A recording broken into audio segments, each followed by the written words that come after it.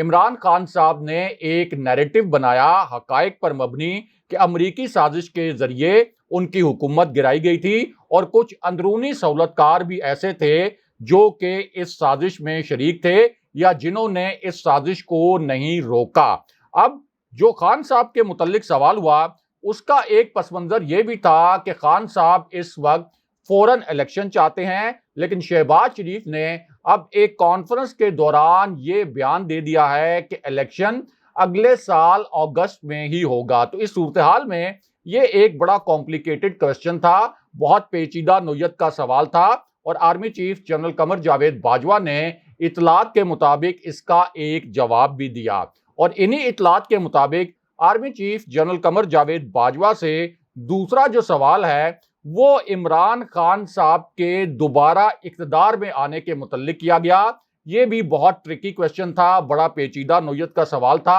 اور اس سوال کا پس منظر یہ تھا کہ کچھ حلقے اس وقت یہ دعویٰ کر رہے ہیں اور یہ تاثر دے رہے ہیں کہ عمران خان صاحب کی مقبولیت تو عروج پر ہے، عوامی سونامی بھی ان کے ساتھ ہے، ان کے بیانیے کو لوگوں نے قبول کیا ہے، کرپٹ حکومت کا بیانیہ پٹ کر رہ گیا ہے، لیکن چونکہ خان صاحب کو ایک سازش کے ذریعے ہٹایا گیا ہے، اس لیے اگلے الیکشن میں خان صاحب کا راستہ روکا جائے گا، اور اگلے الیکشن میں خان صاحب کو ایک فیئر پلے نہیں ملے گا، اور خان صاحب کو اگلے انتخابات میں کسی صورت کامیاب نہیں ہونے دیا جائے گا۔ یعنی تاثر یہ ہے کہ اسٹیبلشمنٹ بھی خان صاحب کا راستہ روک سکتی ہے۔ اب اسی طرح جو تیسرا سوال تھا وہ اطلاعات کے مطابق یہ کیا گیا کہ نیا الیکشن کب ہوگا، اس الیکشن کی ممکنہ تاریخ کیا ہو سکتی ہے، اور اس سوال کا جو پس منظر تھا وہ یہ تھا کہ اب شاہد خاقان عباسی نے بھی یہ کہہ دیا اور اس طرح کے الفاظ اپنی جانب سے بول دیے، آپ کہہ سکتے ہیں کہ ایک بہت بڑا دعویٰ کر دیا کہ الیکشن تو اب اگلے سال اگست میں ہی ہوں گے اور نگران حکومت فی الحال نہیں آ رہی۔ لیکن یہاں پر army chief general Qamar Javed Bajwa نے ان اطلاعات کے مطابق ان سوالات کے جوابات بھی دیے۔ جب ان سے خان صاحب کے متعلق سوال ہوا کہ اگر خان صاحب دوبارہ آگے جس طرح کے اس وقت ان کی مقبولیت ہے اور عوام ان کے لیے سڑکوں پر نکلے ہیں، تو پھر کیا اسٹیبلشمنٹ ان کو قبول کرے گی، اور کیا اسٹیبلشمنٹ کے لیے عمران خان صاحب بطور پرائم منسٹر قابل قبول ہوں گے؟ تو مبینہ طور پر army chief general Qamar Javed Bajwa نے یہ الفاظ استعمال کیے کہ فوج ہر منتخب حکومت اور ہر وزیر اعظم کے ساتھ کھڑی ہوتی ہے اور کھڑی رہے گی، اور عمران خان صاحب اگر دوبارہ بھی آگے تو فوج کا اس بات سے کوئی تعلق نہیں ہے، فوج کا کوئی اعتراض نہیں بنتا، ہم اپنا آئینی کردار اس وقت بھی ادا کرتے رہیں گے، اور جو بھی پرائم منسٹر بنے گا چاہے خان صاحب بنے، ہم کھلے دل کے ساتھ اس کو قبول کریں گے۔ لیکن یہاں جنرل باجوہ نے دوسرا جو جواب تھا وہ الیکشن کے متعلق دیا، یعنی الیکشن کی تاریخ کے متعلق army chief general Qamar Javed Bajwa سے مبینہ طور پر سوال کیا گیا کہ آخر اگلا الیکشن کب ہوگا، کیونکہ کچھ حلقے تو یہ کہتے ہیں کہ اکتوبر میں army chief general Qamar Javed Bajwa کی ریٹائرمنٹ سے پہلے اگلا الیکشن ہو جائے گا، اور اس میں اہم ترین نقطہ یہ ہے کہ army chief general Qamar Javed Bajwa کی ریٹائرمنٹ 29 نومبر 2022 کو ہو رہی ہے، یعنی اس سال جو نومبر ہے اس کی 29 تاریخ کو جنرل باجوہ کا دوسرا ایکسٹینڈڈ ٹینیور ختم ہو رہا ہے، اور اگر جنرل باجوہ ایکسٹینشن نہیں لیتے تو پھر 5 جو سینئر ترین جنرلز ہیں ان کی سینیورٹی لسٹ موجود ہے، اور اگر جنرل باجوہ کو یہ امپورٹڈ حکومت ایکسٹینشن دیتی ہے تو موجودہ قوانین کے مطابق یہ ایکسٹینشن زیادہ سے زیادہ 1.25 سال تک کی ہو سکتی ہے، کیونکہ جو قانون سازی کی گئی تھی اس کے مطابق کسی بھی آرمی چیف کی عمر کی زیادہ سے زیادہ حد 64 سال مقرر کی گئی تھی۔ تو اس پوری صورتحال میں یہ الیکشن کی تاریخ کا جو سوال تھا یہ بہت زیادہ اہم تھا، اور اطلاعات کے مطابق مبینہ طور پر army chief general Qamar Javed Bajwa نے الیکشن کے متعلق جو سوال تھا اس پر یہ کہا کہ اس کا فیصلہ فوج نہیں کرے گی، نہ فوج کر سکتی ہے، اس کا فیصلہ الیکشن کمیشن نے کرنا ہے، آئینی اداروں نے کرنا ہے، اور سیاسی جماعتوں نے آپس میں بیٹھ کر کرنا ہے۔ لیکن یہاں army chief general Qamar Javed Bajwa نے تیسرا جو سوال تھا اس کا جواب بھی دیا، اور خان صاحب کا اس وقت جو ایک لانگ مارچ ہوا جس کے بعد انہوں نے دھرنا نہیں دیا، تو اس پوری صورتحال میں بھی اطلاعات کے مطابق جو جنرل باجوہ نے جواب دیا وہ آپ کے سامنے رکھتے ہیں۔ تو جنرل باجوہ کا کہنا یہ تھا ان اطلاعات کے مطابق کہ جو سیاسی معاملات ہوتے ہیں وہ سیاسی جماعتوں کو دیکھنے چاہیے، فوج نے نیوٹرل رہنے کا فیصلہ کیا ہے، یعنی سیاست سے فوج کا کوئی تعلق نہیں ہوگا۔ لیکن یہاں پر army chief general Qamar Javed Bajwa سے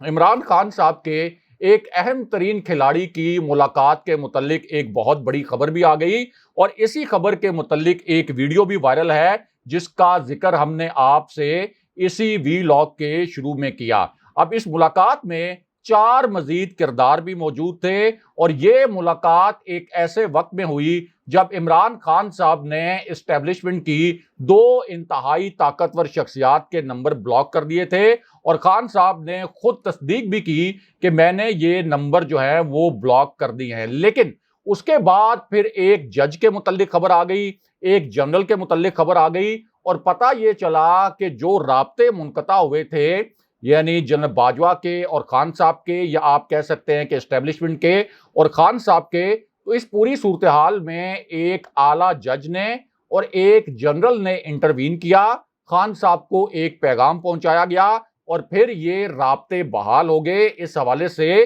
ڈان جو اخبار ہے اس میں ایک خبر بھی چھپی، اور یہ کہا گیا کہ یہ جو رابطے ہیں یہ اصل میں طاقتور حلقوں کی خواہش پر بحال ہوئے، کیونکہ یہ ایک احساس ہو گیا تھا طاقتور حلقوں کو کہ عمران خان صاحب جیسے مقبول عوامی لیڈر کو آپ سیاست کے سین سے الگ کر کے نہیں دیکھ سکتے، ان کو آن بورڈ لینا بہت ضروری ہے۔ اب یہ جو ملاقات ہوئی ہے خان صاحب کے اہم ترین کھلاڑی کی، اس کے متعلق بتایا گیا کہ اس ملاقات میں شوکت ترین شریک تھے، اسی طرح سابق گورنر اسٹیٹ بینک رضا باقر بھی اس ملاقات میں شریک تھے، حفیظ شیخ بھی اس ملاقات میں موجود تھے۔ ہم نے سب سے پہلے آپ کو بتایا تھا اسی ان سائیڈ نیوز چینل پر کہ حفیظ شیخ پاکستان ایک خاص مشن پر پہنچے ہیں، ان کی طاقتور حلقوں سے ملاقات کی خبر بھی ہم نے سب سے پہلے آپ کو دی تھی۔ اس وقت نون لیگ کے کچھ لوگوں نے جعلی اکاؤنٹس کے ذریعے یہ کامنٹس کیے کہ یہ خبر درست نہیں ہو سکتی،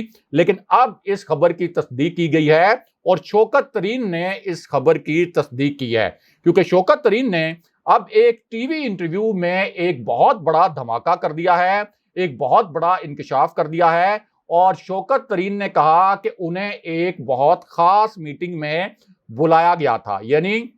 خاص حلقوں نے، خاص لوگوں نے شوکت ترین کو ایک بہت خاص قسم کی میٹنگ میں بلایا گیا۔ اس میں رضا باقر کے علاوہ مفتاح اسماعیل جو اس امپورٹڈ حکومت کے وزیر خزانہ ہے وہ بھی شریک تھے، اور حفیظ شیخ کا نام لے کر انہوں نے ٹی وی انٹرویو میں بتایا کہ وہ بھی شریک تھے۔ اور شوکت ترین کا کہنا تھا کہ مجھے یہ پیغام دیا گیا اس میٹنگ کے اندر، اور مجھ سے یہ کہا گیا کہ آئی ایم ایف کے پروگرام کی اس وقت ملک کو سخت ضرورت ہے، معاشی حالات بہت ہی ٹائٹ ہیں، آپ ہماری کچھ مدد کریں، یعنی اس امپورٹڈ حکومت کے لیے کچھ مدد کریں، اور آئی ایم ایف کا جو پروگرام ہے یہ حاصل کرنے کے لیے اس امپورٹڈ حکومت کے ساتھ کوئی تعاون کریں۔ لیکن شوکت ترین نے یہ بھی بتایا کہ انہوں نے اس میٹنگ میں کیا جواب دیا، اور نیوٹرل کو بھی انہوں نے انڈائریکٹلی مخاطب کیا۔ شوکت ترین نے کہا کہ جب مجھے کہا گیا کہ میں آئی ایم ایف کے حوالے سے اور معیشت کے حوالے سے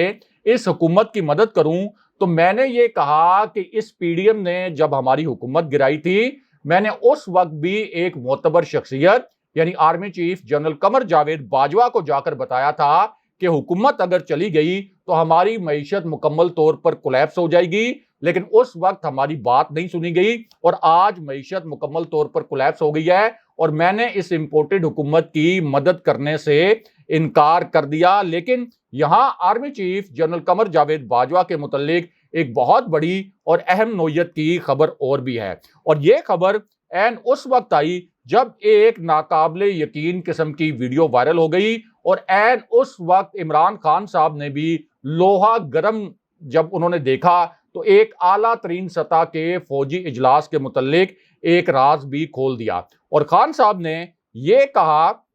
کہ یہ کہتے ہیں، یعنی یہ جو طاقتور حلقے ہیں یہ اس وقت یہ کہتے ہیں کہ ہم نیوٹرل ہیں، لیکن تاثر یہ بنا ہوا ہے اس وقت کہ یہ حلقے نیوٹرل نہیں ہیں، بلکہ یہ اس وقت اس کرپٹ حکومت کے ساتھ ہیں۔ لیکن یہاں آرمی چیف کے بیٹے نے دو بہت بڑے اور نئے انکشافات بھی کر دیے، اور پہلا انکشاف یہ کیا گیا کہ خان صاحب کو کہا گیا ہے طاقتور حلقوں کی جانب سے کہ آپ ہمارے ساتھ رابطے بحال کریں، اور یہ رابطے بحال ہو چکے ہیں، یعنی جو نمبر بلاک تھے اب وہ نمبر بلاک نہیں رہے۔ دوسرا انکشاف یہ کیا گیا کہ مریم نواز کے متعلق فوجی حلقوں میں ایک منفی سوچ ہے، اور مریم نواز کو اب بہت محتاط رہنا چاہیے، ان کی سیاست کے لیے یہ اچھا نہیں ہے۔ اور یہ جو انکشافات ہیں یہ سابق آرمی چیف جنرل ضیاء الحق کے بیٹے اعجاز الحق نے کیے ہیں، لیکن یہاں پر جنرل باجوہ کی ایک اور جو بہت قریبی شخصیت ہے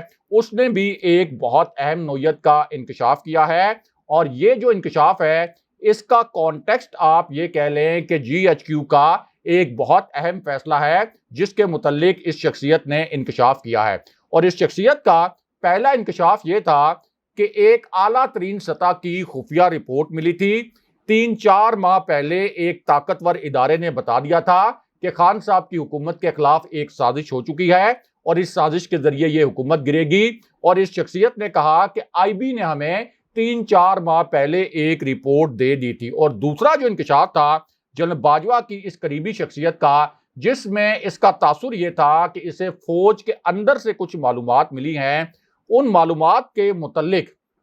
اس شخصیت نے کہا کہ فوج کے اندر بھی کرپٹ حکومت کے خلاف اور جو اس وقت معاشی دیوالیہ پن ہے اس پر بڑی تشویش پائی جاتی ہے۔ اور تیسرا انکشاف یہ کیا کہ 25 سے